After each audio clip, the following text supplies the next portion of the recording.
Hello, BookTube. Who's up for a mail haul? Probably a silly question at this point.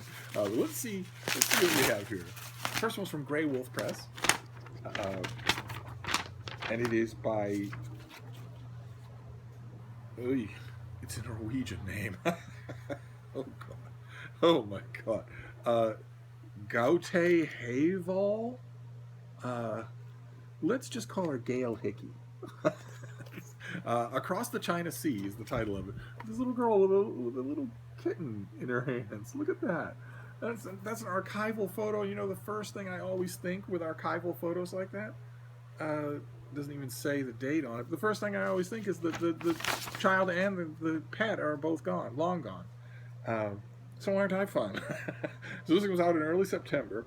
In the waning days of the German occupation of Norway, a family arrives from Oslo to a tiny village in the south with their young son. There, they aim to live out the dream of caring for those who can't look after themselves. They build a modest house with rooms for patients, and it's soon filled with three adult men who are psychologically unstable and five siblings whose parents have been declared unfit. This small and idiosyncratic community persists for nearly 3 decades. I wonder if this is based in fact. So this author is the author of Before I Burn. Yeah, you remember that. I don't think I ever read it. He lives in southern Norway. Uh, Boy, Grey Wolf. You can always count on them for thought-provoking stuff. Uh, okay, so across the China Sea in September. Let's move on. Let's move on from there. This is next one. Oh, very nice. Okay, this is the finished copy of another novel. I don't remember off the top of my head if this is a debut. Uh, let's see. Oh no, it's the author's first novel written in English, so it's a debut of a kind. It comes out in mid-August, and it is called How to Behave in a Crowd by Camille Bordas, and it is about the mother of all eccentric families. uh, Isidore Mazel is 11 years old, the youngest of six siblings living in a small French town. He doesn't quite fit in. Berenice, Aurore, and Leonard are all on track to have doctorates by the age of 24. Jeremy performs with a symphony, and Simone, older than Isidore by 18 months, expects a great career as a novelist. She's already put Isidore to work on her biography. They hardly ever leave their rooms except to gather on the old stained couch and dissect primetime television dramas in light of Aristotle's Poetics. And then a tragedy strikes the family, and it's of course the underachieving misfit Isidore who will become the Rock. So I actually recommend it. It's quite good. Let's see here. Let's move on to this next one.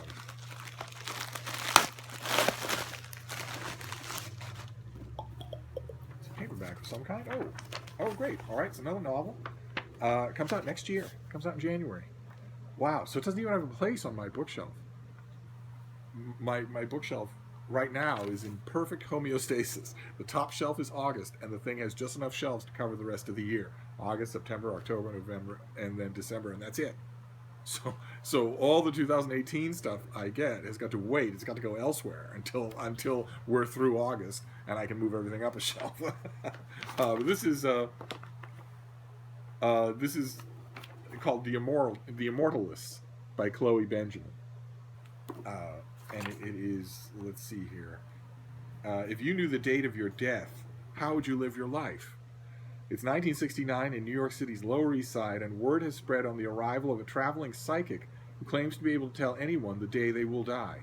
In search of one thing they can know for sure, the Gold children, four adolescents on the cusp of self-awareness, sneak out to hear their fortunes. Though the siblings keep the dates secret from one another, their prophecies inform the next 5 decades. Golden boy Simon escapes to the West Coast, searching for love in the 1980s San Francisco. Dreamy Clara becomes a Las Vegas musician, obsessed with blurring reality and fantasy.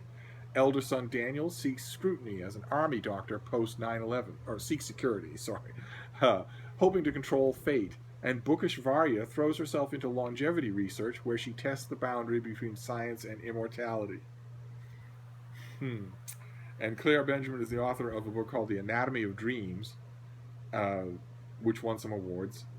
and she's a San Francisco native.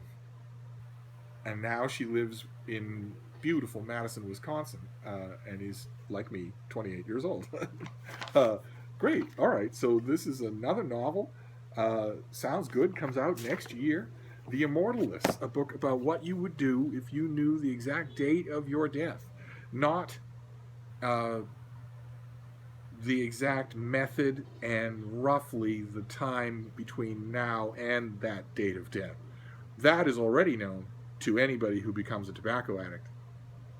They already know not only roughly when they're going to die, it's going to be roughly, actuarially speaking, about 25 years earlier than they ordinarily would, and they also know how they're going to die, which is that they're going to put on a great show about, it's no big deal, everybody does it, it makes me cool, and then the last 2 years of their lives are going to be a torture they wouldn't wish on their worst enemy, and that couldn't have been dreamt up by Genghis Khan.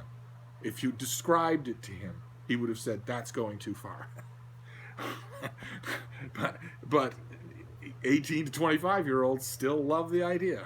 They know that perfectly well. They do it anyway. I guess in the nihilistic modern world, coded suicide is probably understandable, but it's still sad. Everybody else is a crapshoot. Tobacco addicts know for sure. I'm going to die in agony long before I ordinarily would have. So we don't have to... oh goodness! Oh no! All right, this has a sticky on it because it is a Kirkus book. It's for money. So we'll just move straight on to the next one, which is very heavy. I'm noticing. Heavy is almost always good.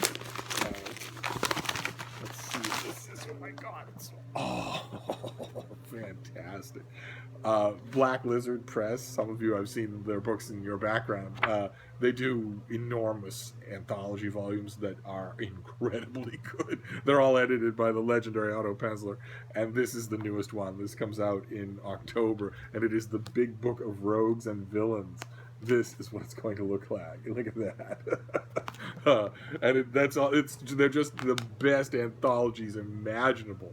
Otto Penzler and his team don't just pick the usual suspects. They go through the pulp literature. They go through all the way into the distant past. They have a keen eye for relatively recent stuff. Oh, I just cannot praise these Black Lizard anthologies highly enough. I cannot do it.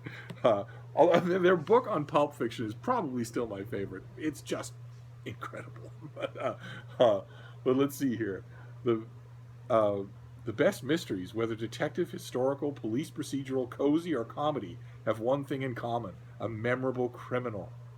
Not actually true. We won't even take a minor example. Let's take one of the most successful mystery authors of all time, Agatha Christie. Name me a villain. You can't do it. You can't do it. Not for Miss Marple or Hercule Poirot. You can't do it. But we'll just keep going. For every hero in earnest pursuit, there's a Count Dracula, a Lester Leith, or a Jimmy Valentine to outfox their efforts and sow trouble in their wake. Now, for the first time ever, Otto Penzler gathers the iconic traitors, thieves, conmen, sociopaths, and killers who have schemed and slashed their way through the mystery canon over the past 150 years, captivating and confounding readers in equal measure. 72 stories in this thing. Oh, paperback junkie, tell me you don't want this.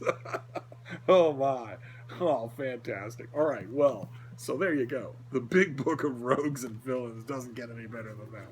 Then The Immortalists by Chloe Benjamin, and How to Behave in a Crowd by Camille Bordas. Two novels intrigued, but we've got another novel as well, Across the China Sea. So that's, plus the Kirkus book, that's 4. It's all fiction.